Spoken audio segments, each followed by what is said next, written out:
too. Oh, good to know. Yeah. Fantastic. Hey y'all, it's Danielle McGee. I am the founder and CEO of Black Business Woman, Black People Making Moves, and I am here with Harry Allen of Studio Bank, our resident banker. Hey Harry, how are you? I am doing well. Thank you so much for having me again, Danielle. Yes, I'm happy to have you back this month. And this is very important what we're going to talk about today because I tell you, everywhere you go, everybody's like, you need to have a relationship with your bank. You need to, if you want to borrow money, if you want to do these things, you need to have a relationship with your bank. So we're going to talk a little bit about why that's important, but then we're going to give the folks some tips that they can take to actually start to establish a relationship with their Absolutely. bank so that they can go out and do the things that they need to do. So, Harry, talk to us a little bit about why it's important to build a relationship with your bank. Yeah, as business owners, I think that it's important not just to have a great relationship with a banker, but think about who is my team of advisors that is going to help move my business forward.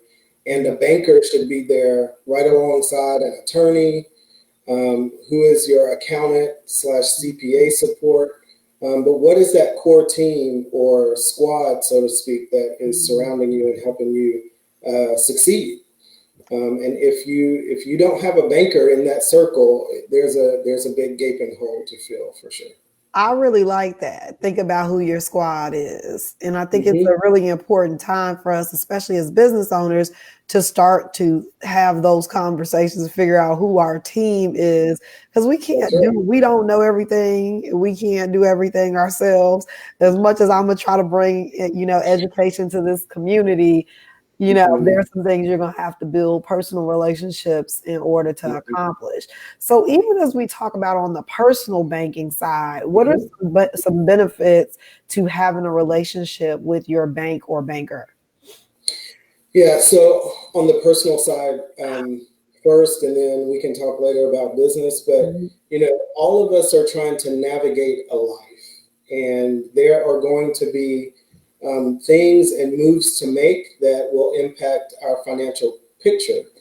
And whether it's building a house or buying a house, whether it is, you've had a child and now you want to open up a savings account for them.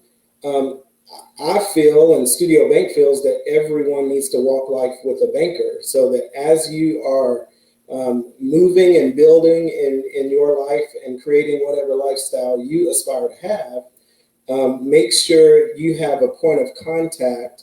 Even if you're in a branch as an individual, invite the branch manager to coffee. Like, make sure you are Mm. known to the local branch. Not a teller serving you, but a banker. Yeah. Everyone deserves a banker in their life. Yeah. I love that. And I used to be a banker. So I know it really is important. There are opportunities that may come around. And if your banker knows you, they can call you up, when those opportunities Absolutely, present absolutely. themselves. Yeah. And when you have an issue or a need, you're not just talking to a customer service rep, Yeah. but you're talking to someone who knows you and knows what you're trying to achieve. It absolutely makes a huge, huge difference. And I mean, when I was a banker, I had some folks that I knew for the wrong reason, Yeah, I knew for because they sure. were always on the overdraft list, one of those Yes, things. yes, yeah. So If your banker knows your name and you haven't introduced yourself, yeah, yeah, it's yeah. I okay. mean, but even with that, every now and then you may have an overdraft or something may happen, and to be able to call up your banker and be like, "Oh, I forgot to transfer some money. I forgot such and such is coming Absolutely. out.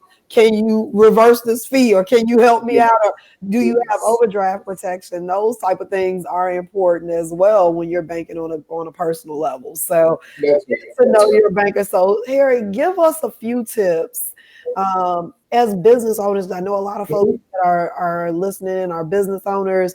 We hear about, how Black businesses are not able to go out and borrow money. We're not able to get the capital that we need to start our businesses. And a lot of that is because we don't have the relationships. So as business owners, what steps can we take today to start to build the relationship with the banker specifically, but really to strengthen our relationship with the actual bank?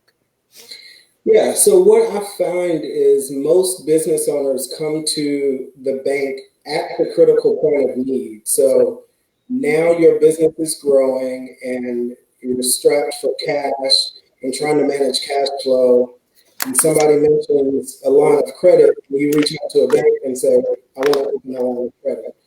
I think well before you have a credit need, interview banks and find out, what bank has a mission that's in line with what you're trying to achieve. What banker do you jive with from a personality standpoint, and build that relationship before you need credit, so that they're able to like bounce ideas off of you as your business is growing, and actually prepare you for that loan application months or sometimes even years before you need to apply. So that when you make the application, you've already talked about this scenario for the last few months, right? Harry's been my partner helping me think through this. Now let's get it done. Yeah. Having that early conversation and point of contact can just make it more seamless going forward. And to your point, like on the personal side, I mean, businesses have challenges as well. If you're opening a deposit account or have one with a business, businesses make overdrafts too, right? And need to contact a banker and say, oh, this payment was supposed to come in today and it didn't the day before. So even if all you have is a checking account, you need to know who is managing that account on your behalf and strike a relationship with them so that when you have challenges, you know who to call. I love what you said about, like we wait till we need the line of credit and then go try to get the line of credit. And it's just like with anything else, you want to get it when you don't need it. It's just like when you're looking for a job, it's always easier to get a job when you already have a job. Right? So it's proactive, going out there, at least knowing what the requirements are right before you need it. You may have to do some work before you get there, right? You may have to have your finances in order, your books in order. And so they tell you, we're going to need 6 months worth of this or a year's worth of that.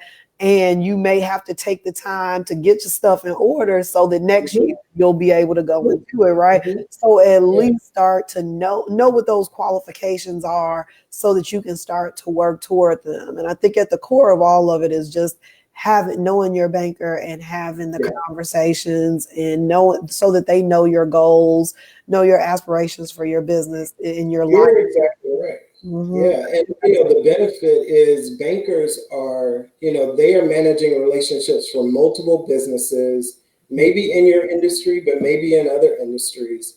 And any banker that's worth its salt would love and enjoy talking about your business plan and where you are and what you want to take your business, and can pull on those references. Oh, you know what? I will help the client who had a very similar scenario, and this is what we worked on together. And so you don't just have a banker, you've got an advisor and somebody that's seen a lot of different businesses at different points in the cycle and can bring that to you. Now, I think a lot of folks get intimidated by this idea of like knowing your banker and like, just introducing yourself or having the conversation.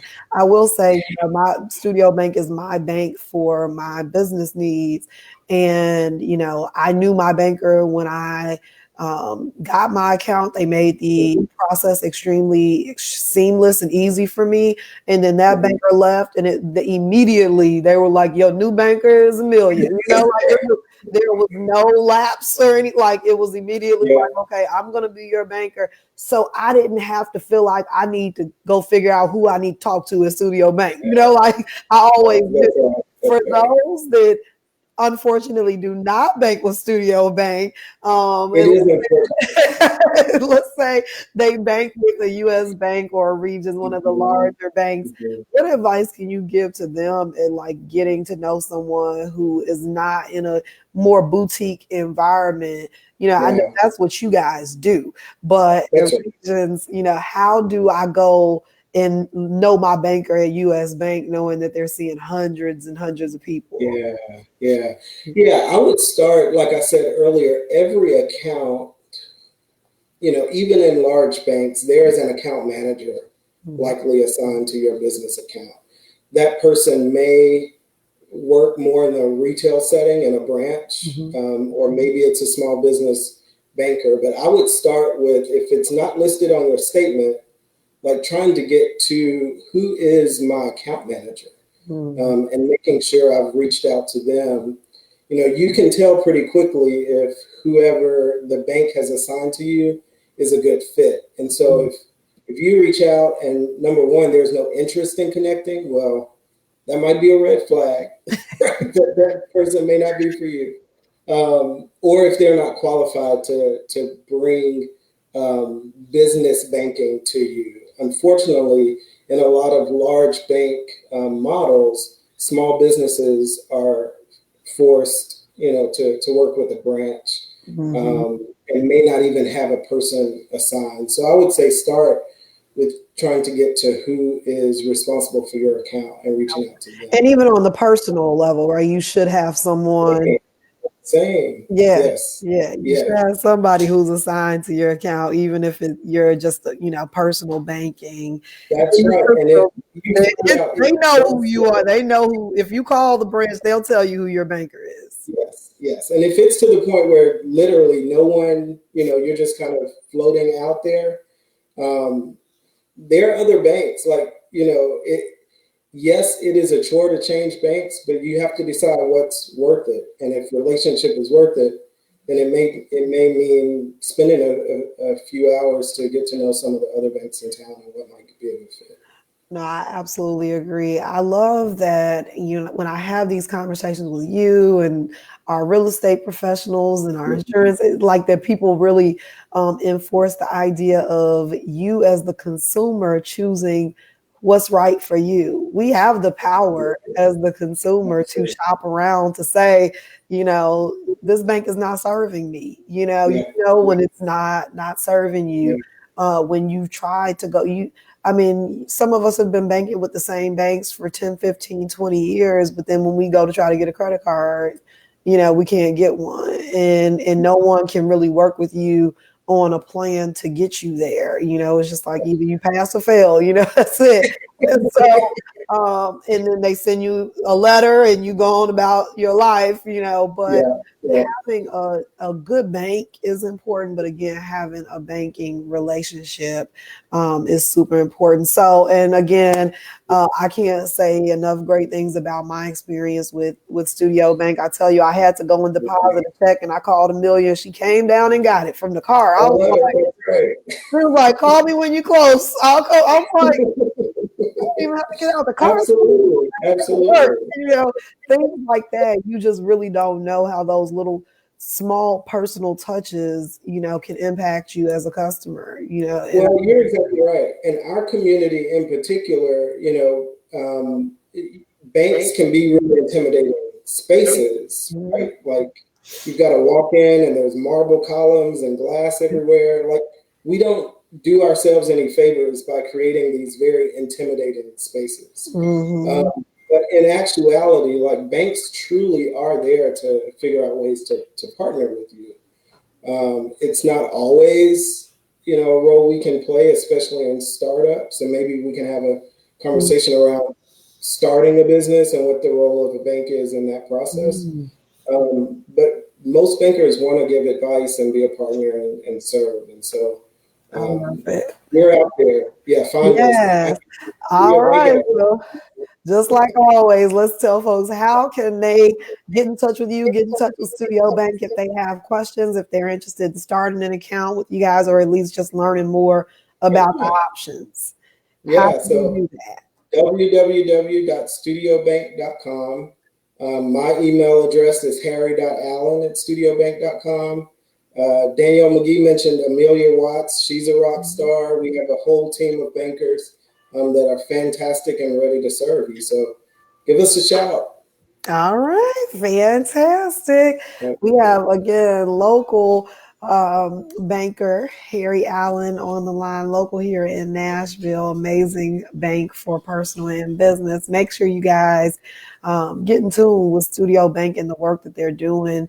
And either way, wherever you are, wherever you're listening from, get a relationship with your bank. Black folks are falling behind just because we do not have a relationship with our banks or with the right banks. So shop around, use your buying power as a consumer to find the best fit for you and the people who are going to take care of you and take care of your money. So, all right, Yes. Harry, I'm so happy to have you again. I'll see you again on the first Monday in January. It was lovely having you, and maybe we will talk about the startups and how to get when you're starting your business, how to build that relationship next month. I think that's a good one. But if there's anything else you all want to make sure that we cover banking related, drop it in the comments, and me and Harry will make sure that when we come to you live, we get that that information out here to the community. All right. Well, thank you so much, Harry. Thanks again. Thank you. Happy holidays, and I'll see you in 2021. All right. Happy holidays. All right, take care.